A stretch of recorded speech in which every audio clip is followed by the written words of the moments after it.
දේ කළත් පාඩම් කරන්න හිතෙන්නම නැත්තම් එන්නකෝ අතත් පොඩි මැජික් එකක් කරන්න. එහෙනම් ඔයා චුට්ටකට වාගේ S2 පියාගන්න ඕනි. අනිවාර්යෙන්ම S2 පියාගන්න ඕනි. මම කිව්වහම ඔයාගේ S2 අරින්න. හරි. එහෙනම් 1 2 3. ඔන්න එක හවසක පොඩි කසකුසුවක් පැතිරෙනවා.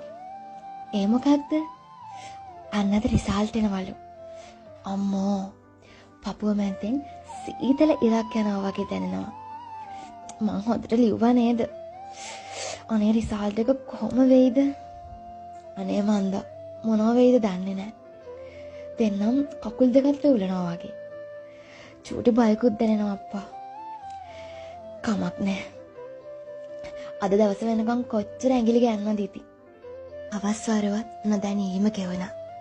ඒ දේ අමතක කරලා ඉන්න හදනකොටම 2025 වර්ෂයට අදාළ අපොස උසස් පෙළ අපොස සාමාන්‍ය පෙළ ප්‍රතිඵල අන්තර්ජාලයට නිකුත් කරනවා. www.donest.lk යන විභාග දෙපාර්තමේන්තුවේ නිල වෙබ් අඩවියට පිවිසීමෙන් ප්‍රතිඵල දැන් ලබා ගත හැකිය. ඒ බ්‍රේකින් නිවුස් එක ඇහුන වෙලාවේ ඉඳලා අම්මේ මගේ විභාගාංකකෝ. ඔන්න ගෙදර හැමෝම ඔයාගේ ෆෝන් එකට වට වෙනවා. ඔයාගේ අත් දෙක වෙවුලනවා. ඔයාගේ විභාගාංකය වැරදියි කියලා බයට හීන් සීරේ ටයිප් කරනවා. ඔන්න දැන් ස්ක්‍රීන් එක පුරාම ඔයාගේ රිසල්ට් ෂීට් එක. ඔයාවත් දන්නේ නැතුව ඔයාගේ ඇස් දෙකට කඳුළු වෙනවා. අම්මයි තාත්තයි කෑ ගහනවා. ඔයාව බදාගෙන ඉබිනවා. ඔයා තවම ඔයාගේ රිසර්ච් ෂීට් එක දිහා පුදුමයෙන් වගේ බලාගෙන ඉන්නවා. අනේ මං හිතුවටත් වඩා හොඳට පාස් වෙලානේ. මට නිකන් මේක හීනයක් වගේ. මෝ චුට්ටි වෙලාවයි ගියේ. ඔන්න අම්මගේ ෆෝන් එකට කෝල් එකක් එනවා හෙනෝ. හෙලෝ අනේ ඕනංගි අපි කෙල්ලි ඉහළින්ම පාස් වෙලා. අම්මා අඬනවා හෙනවා. ඒ සතුටට ඔන්න ඒ පාර තාත්තටත් කෝල් එකක්. ඕවෝ අපේ කොල්ල ගොඩ. ඕ කොල්ල පුදුම විදියටනේ මහන්සි වුනේ. අපරාධි කියන්න බෑ. තාත්තා ආඩම්බරෙන් කියනවා එහෙනම්. යාරගත්තු ස්ක්‍රීන්ෂොට් එක WhatsApp ස්ටේටස් එකක් දානවා.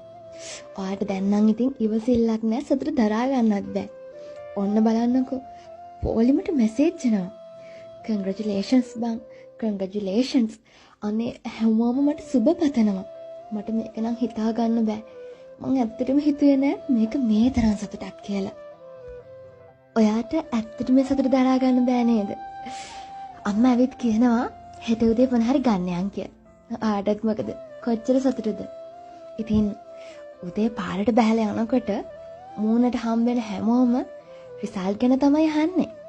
ඔයා නෙවෙයි ආඩම්බරෙන් උත්තර දෙන්නේ ආගේ අම්මා. අන්න එහෙනම් ඔයාට දැන් පුළුවන් ඇස් දෙක අරින්න. ඔයාගේ ගත කරපු මොහොත තරම් සුන්දර අවස්ථාවක් ආගේ ජීවිතේට ආගේ දෙමව්පියන්ගේ ජීවිතේට ආයෙන්නේ නැහැ. එදාට ඒ සතුට විඳින්නම ඕනි කියලා ආට හිතලා නේද? අන්න. ඔව්. එතන තමයි ඔයාගේ හැරවුම් ලක්ෂය. ඔයා අදම පටන් ගත්තොත් මේ දවස මේ විදිහටම විඳින්න ආට පුළුවන්. පාඩම් කරන්න හිතෙන්නේ නැතුව, හිත අරමුණක් නැතුව ඔහේ යන වෙලාවක ආපහු අහන්න. ඒකදලා සතුටින් වැඩ පටන් ගන්න. ඒ වෙනකන් මං ආයෙත් ඉන්නවා. එහෙනම් මං අදට ගිහින් එන්න මං උත්තර. ඔයා පරිස්සමින් සතුටින් ඉන්න.